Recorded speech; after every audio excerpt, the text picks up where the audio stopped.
Alléluia. Gloire à Jésus. Soyez bénis. Recevez le Saint-Esprit. Notre moment est béni. Nous sommes nourris dans la parole. Nous sommes édifiés. Le Seigneur nous parle. Alléluia. Bonjour, cher peuple de Dieu. Je suis dans la joie pour ce programme qui se passe très bien. On est enseigné. Que chacun prie, que chacun applique tout ce qu'on a dit. Lisez la parole tous les jours. Il faut prier 2 séances de prière en 24 heures. Une dans la journée, une dans la nuit. Et le vendredi nuit, faites la mini-veillée d'1 heure. Lisez la parole. Commentez, mettez en commentaire ce que vous avez compris. En tout cas, appliquez tout. Vous allez voir. Dieu va vous remplir de sa présence et il va aussi vous guider dans votre destinée. Alléluia.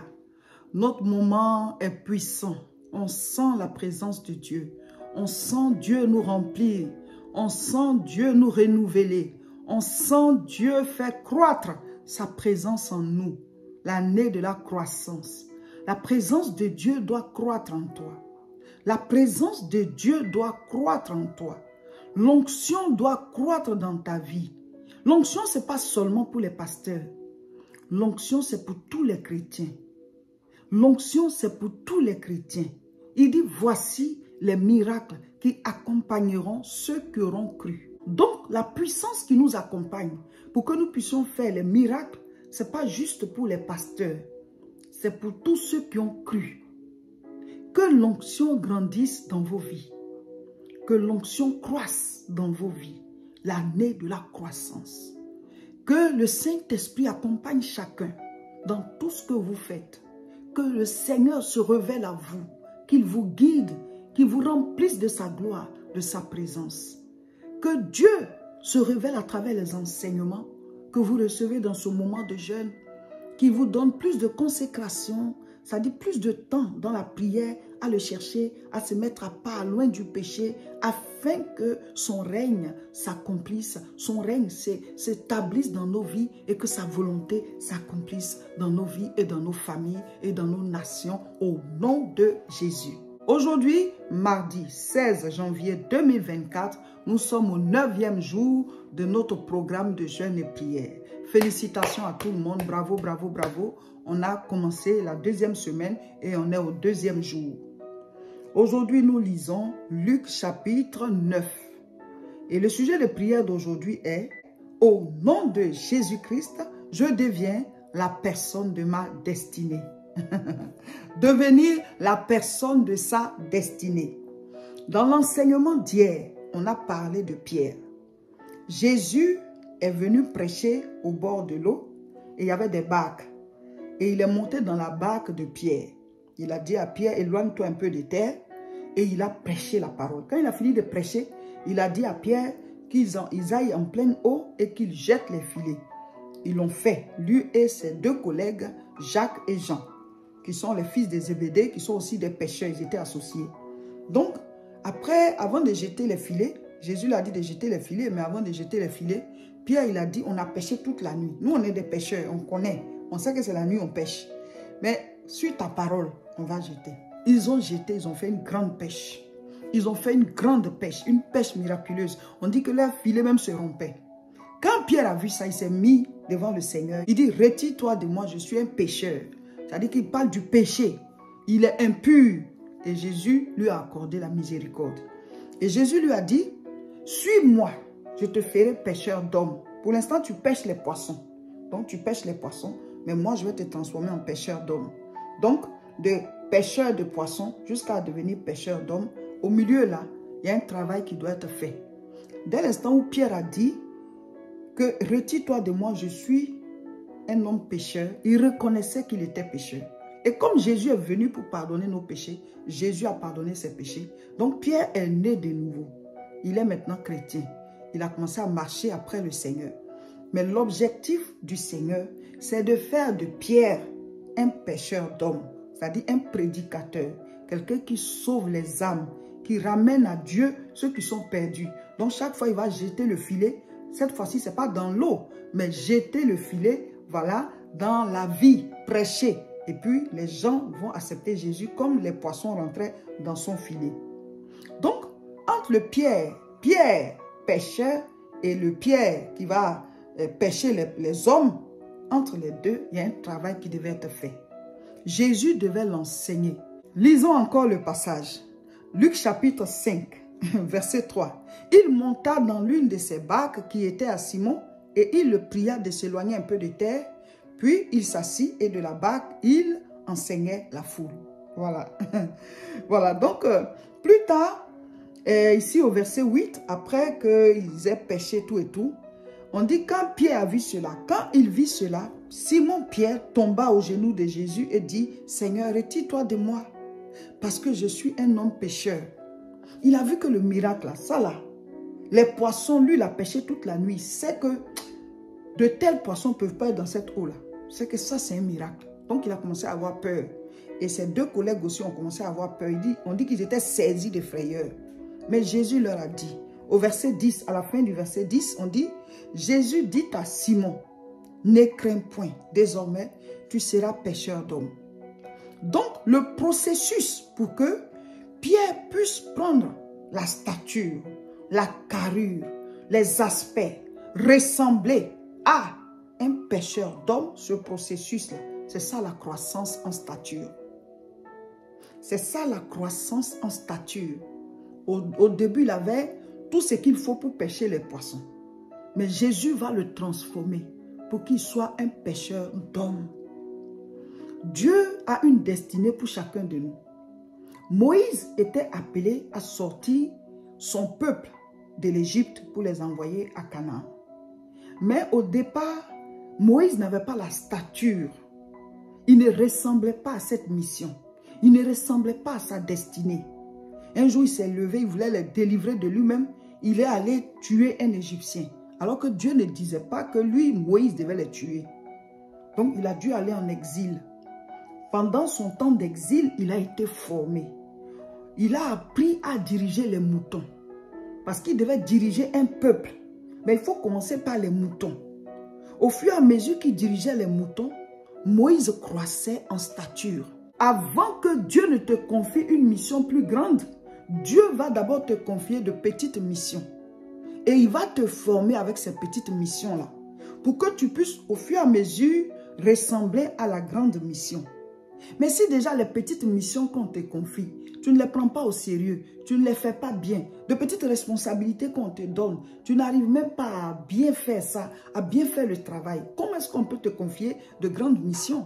Comment est-ce que tu peux croître en stature pour ressembler à ce à quoi Dieu t'appelle réellement, la grande chose que tu vas accomplir et qui est ta destinée? Jésus-Christ lui-même, il dit que celui qui est fidèle dans les petites choses le deviendra dans les grandes. Donc, il te confie d'abord petit. Si tu arrives à faire ça, pendant que tu le fais, tu es en train de croître. Tu es en train de croître. Tu es en train de ressembler à ce que tu dois accomplir. Donc, mes frères, mes sœurs, chacun de nous doit travailler sur lui. Ne perdez pas votre temps. Chaque temps sert à quelque chose. La Bible dit, il y a un temps pour tout sous les cieux. C'est comme si on dit, il y a tout pour chaque temps. Il y a une chose pour chaque temps. Il y a un temps pour tout, il y a tout aussi pour chaque temps. Pour chaque temps, il y a quelque chose. Donc, quand tu gaspilles ton temps comme ça, il y a une chose qui va t'échapper. Quand tu gaspilles ton temps, il y a des choses qui vont t'échapper, qui devaient être faites pendant ce temps-là. Nous ne sommes pas en balade sur la terre. Il faut bien organiser ton programme. Comme on l'a dit, Jésus a dit, faites-les asseoir. Il est important que tu regardes à ta vie et que tu t'organises. Ça là, je fais ça pourquoi? Si ça ne sert à rien, je ne dois plus le faire. Telle fréquentation ne m'arrange pas parce que ça ne me fait pas avancer dans ma destinée. Je mets fin dans la paix à cette fréquentation. Ce n'est pas tout qu'on doit faire. On a déjà enseigné, on dit tout est permis, mais tout n'est pas utile. Ce n'est pas parce que c'est bon que je vais le faire. C'est bon, mais Dieu ne m'appelle pas à ça. C'est bon, mais ce n'est pas ma mission. C'est bon, mais ça va me perdre le temps. Alors que je dois me concentrer sur quelque chose. Tu dois travailler sur toi pour ressembler à ce que tu veux accomplir. Ah, tu veux être un menuisier. Mais passe ton temps à travailler le bois, à étudier le bois, à aller voir comment les autres menuisiers travaillent pour pouvoir acquérir aussi quelque chose à travers ce qu'eux ils savent faire. Vous voyez, il y a plusieurs exemples. Ce que tu veux être là, travaille pour ressembler de plus en plus à ça. Il faut que tu croisses en stature. Et comment est-ce qu'on croit? C'est d'apprendre, c'est de recevoir. On a dit, c'est la vitamine, les principes que tu découvres, les vitamines que tu reçois, les enseignements, les découvertes que tu fais là. C'est ça qui transforme ta manière de penser, qui te transforme et qui te donne des résultats. C'est ça qui te fait croître. Plus tu reçois, plus tu vas croître. Si tu appliques, hein, vous comprenez? Donc, tu dois aller à la recherche, tu dois apprendre, tu dois t'approcher de ceux qui connaissent déjà. Il y a ce que la chair et le sang vont t'apprendre. Et puis, il y a ce que le Père va te révéler. Mais il faut d'abord qu'on t'enseigne. Il faut recevoir des connaissances. Il faut recevoir des informations. Jésus a dit, mettez l'eau dans les vases. C'est l'eau qu'ils ont mis dans les vases là. C'est ce que le Seigneur Jésus-Christ a transformé en vin. Si toi-même, tu n'apprends pas quelque chose, comment est-ce qu'on peut te donner le poste de ça? Si toi-même, tu ne vas pas déposer tes dossiers quelque part, comment est-ce qu'on peut t'appeler pour te donner quelque chose à faire là-bas? Il y a des choses à faire. Donc, au fur et à mesure que tu fais ces formations, que tu poses ces actes, tu prends la carrure, tu prends la stature, tu prends l'aspect. Tu ressembles de plus en plus à cette chose-là. Tu dois ressembler à ta destinée. Donc, Jésus a passé le temps à former Pierre et à former les autres apôtres. Au départ, il a dit, tu es Pierre. C'était une prophétie. Mais il n'était pas encore une pierre. Il était encore faible. Il a même régné le Seigneur 3 fois. Donc le Seigneur ne te dit pas que tout d'un coup, toi tu vas devenir parfait. Non. C'est lui qui va te rendre parfait. C'est lui qui va te transformer. Mais seulement dispose-toi à lui. Quand le Seigneur te dit qu'il faut établir un programme de prière. Quand c'est le temps de prier, va prier. Quand c'est le temps de lire la parole de Dieu, va lire la parole. Parce que tu dois mettre l'eau dans les vases pour que lui transforme ça en vin. Ah, tu dois aller à l'école pour apprendre encore telle ou telle chose. Il faut apprendre. Il y en a aussi, tu n'es même pas obligé d'aller à l'école, mais tu peux apprendre, tu peux être autodidacte. Tu t'enseignes toi-même. Tu peux être autodidacte. Toi-même, tu t'enseignes. Toi-même, tu essaies d'apprendre. Tu cherches. Il y a tout maintenant sur Internet. Au lieu d'aller s'empoisonner avec des choses qui ne vont pas te faire avancer dans ta destinée et qui, au contraire, vont te faire reculer, tu peux aller prendre des formations, apprendre à étudier, apprendre à faire telle chose. Ça là, comment on fait. Donc, au fur et à mesure que tu apprends, que tu reçois de nouvelles connaissances, tu es en train de grandir en stature. Tu ressembles de plus en plus à ce que tu dois accomplir dans ta vie. Tu prends, voilà, la carrure de ça. Si tu ne ressembles pas de plus en plus à ta destinée va te dépasser. Ça dit que le poste là, c'est pour toi. On ne va pas te donner. Parce que tu ne ressembles pas à ça. Tu n'as pas la stature de ça. Tu n'as pas la carrure de ça. Travaillez sur vous pour ressembler à ce que vous voulez accomplir. Travaillez sur vous pour ressembler à ce que vous voulez accomplir, à ce que vous voulez atteindre comme objectif, à qui vous voulez être. Tu dis que moi, je peux faire telle chose. Mais quand on regarde ta vie, là, ça ne ressemble pas à quelqu'un qui est comme ça. On ne te dit pas de mentir aux gens, mais travaille sur toi pour être ça. Souvent, tu peux avoir une qualité, mais on néglige. Lisons 1 Samuel 17, verset 26. David dit aux hommes qui se trouvaient près de lui, « Que fera-t-on à celui qui tuera ce Philistin et qui ôtera l'opprobre de dessus Israël?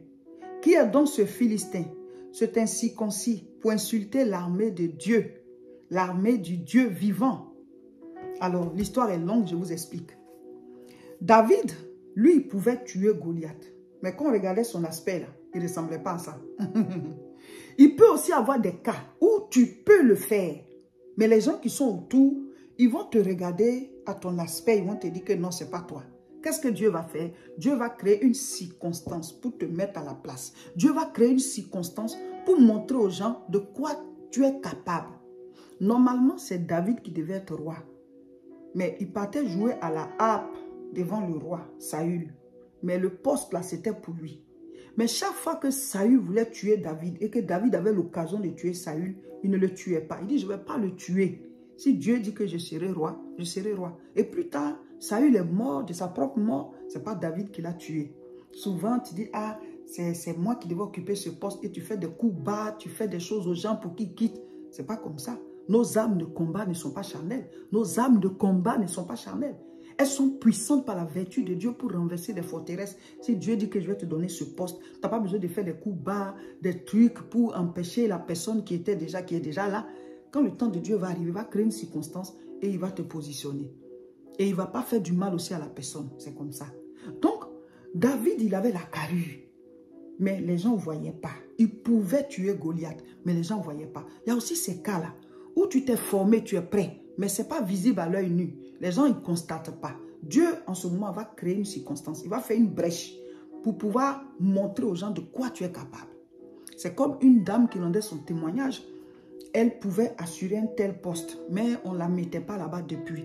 Et puis un jour, la personne qui occupait le poste là, elle allait en mission. Elle allait en mission Et puis, personne ne pouvait faire, je ne sais pas si c'était une machine, mais c'était quoi. Personne ne pouvait faire le travail de la dame. Alors que celle-ci, notre soeur-là, Dieu lui avait dit qu'il devait lui donner ce poste. Et donc, c'est elle qui devait remplacer après la dame. Mais la dame était encore là. Mais elle ne faisait pas de coups bas à la dame. Et puis, pendant que la dame est partie en mission, ben, ils se sont retrouvés devant une situation où il fallait assurer le poste de la dame. Et le patron, depuis longtemps, c'est comme il ne la voyait même pas. Et ce jour-là, on a dit, ah, mais qui s'est fait ça, qui s'est fait ça? Et c'est elle. Elle a dit, je peux le faire. Et durant tout le temps de l'absence de la dame, on a dit, ah, comme tu es là, on ne va plus fermer son service là. Toi, il faut assurer ça jusqu'à ce qu'elle revienne. C'est comme ça que la sœur là, elle a assuré ce poste-là jusqu'à ce que, voilà, l'autre dame revienne. Et donc, quand l'autre dame est venue, le patron a élevé la dame parce que la mission aussi qu'elle allait faire, elle a bien fait. Et celle-là, maintenant, on lui a donné le poste là. On dit, ah, mais c'est elle qui sait faire ça. Quand tu n'étais pas là, c'est elle qui a fait. Elle avait même la bénédiction de l'autre dame qu'elle a remplacée. Ah, c'est bien. Au moins, on n'a pas fermé mon département, tu as assuré le travail. Vous voyez? Elle là, elle s'est formée petit à petit pour pouvoir avoir la carrure de ce poste. Mais les gens ne savaient pas qu'elle pouvait le faire. Et le patron ne la voyait même pas. Mais Dieu lui avait promis qu'il allait lui donner ce poste. Mais elle s'est formée pour avoir la carrure de ça. Tu dis que tu veux tel poste, mais tu n'as pas la stature. Avoir la carrure, ça veut dire que tu as la stature, tu ressembles à ça. Tu as les qualités de ça. Tu as les capacités, les compétences de ça. C'est ça, grandir en stature, croître en carrure.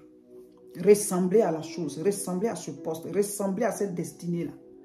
Donc, c'est comme ça que la sœur, une brèche s'est créée et finalement, elle a assuré le poste et donc, on lui a donné le poste. Parce que les patrons, eux, ils veulent des résultats. Ils ne vont pas te donner pour ta tête, on te met là-bas et puis voilà, tu ne peux même pas assurer, puis son travail va se gâter, puis il va perdre des chiffres d'affaires, il va perdre des marchés. Donc, elle a pu assurer ça pendant l'absence de la dame. Donc, on lui a donné le poste. De la même manière, David pouvait tuer Goliath parce que Dieu l'avait formé seul là-bas en train de tuer les lions et puis les ours face aux brebis de son papa. Donc, il avait la carrure, mais les gens ne se rendaient pas compte. Il était venu juste donner à manger à ses frères et il a vu Goliath. Donc, Dieu a créé une brèche parce qu'il ne devait pas se retrouver sur le champ de bataille. Mais son père l'a envoyé pour aller donner à manger à ses frères. Donc, arrivé là-bas, Dieu a prouvé qu'il pouvait tuer Goliath et c'est comme ça qu'il a été propulsé. Et plus tard, quand Saül est mort, le peuple même dit que c'est David qui va prendre la place. Pourtant, on l'avait déjà oint en secret qu'il devait être roi. Mais il ne va pas venir se mettre comme ça devant le peuple. Il dit, c'est moi qui dois être roi. Il faut que Saül quitte. Dieu a créé une brèche. Donc, pendant que tu te formes en secret pour pouvoir remplir les conditions de ce à quoi Dieu t'appelle, calme-toi. Même si les gens ne voient pas la carrure, même si les gens ne voient pas que tu as la carrure, même si des choses sont faites pour ne pas que tu occupes ça ou bien que tu puisses réaliser ça, même si le monde te combat, même s'il y a des attaques, Dieu va créer une brèche. Tu vas occuper le poste. Mais toi, pendant ce temps, grandis en stature, grandis en carrure, grandis, prends les aspects de ça. Comme ça, ta destinée va te reconnaître. Il faut être la personne de ta destinée. Forme-toi. Ne reste pas là pour gaspiller ton temps. Chaque temps sert à quelque chose. Ah, les jeunes là, on est bénis. Que le Seigneur bénisse chacun de nous, qui nous amène à nous fortifier pour aller jusqu'au bout. On reste dans le train. Je voudrais dire à chacun de vous, vous qui êtes ici en Europe, ce samedi, on sera à Aubervilliers pour faire la grande croisade de prière. À partir de 14h30, à la même adresse, 29 rue Sadi Carnot, Aubervilliers. Mes frères, mes soeurs, on est en jeûne et prière. Que tu jeûnes ou pas, que tu fasses le programme à ta manière ou pas. Parce que ceux qui ont un problème particulier, on leur a dit de réadapter ça pour pouvoir être dans le programme. Amen. Donc, tous à Aubervilliers, nous allons prier. On est en jeûne, on s'en va. On va prier, on va écouter la parole de Dieu. Vous qui n'êtes pas ici, connectez-vous sur nos chaînes Facebook. Réseau International Richesse et puis Révérend Roger Seka. Ça sera en direct, comme ça vous allez suivre, on va prier. Dieu va se glorifier dans nos vies. Nous allons briser les autels sataniques. Nous allons briser les prisons sataniques. Venez, l'année 2024, tu dois croître à tous les niveaux. On va briser les limites, les prisons, tout ce qui est opposition. On doit toujours être en guerre. La Bible dit que nos armes de combat ne sont pas charnelles, mais sont puissantes par la vertu de Dieu pour renverser des forteresses. Donc, tous à Aubervilliers, ce samedi 20 janvier 2024, pour la première croisade de l'année. Pour la première croisade de l'année, que Dieu vous bénisse. Nous serons en direct demain mercredi à 13 h. Préparez-vous, ce sera encore un direct puissant. Ce sera encore un direct puissant. Voilà. Donc, on continue comme ça, les enseignements, la prière. Aujourd'hui encore, chacun doit faire sa prière. Vous devez faire 2 séances de prière en 24 heures. Priez, lisez la parole. Aujourd'hui, on lit Luc chapitre 9. Mettez en commentaire ce que vous avez compris. Le jeûne là, c'est jusqu'à la gare. C'est jusqu'à la gare et ça chauffe dans le train. Que Dieu vous bénisse. Partagez la vidéo.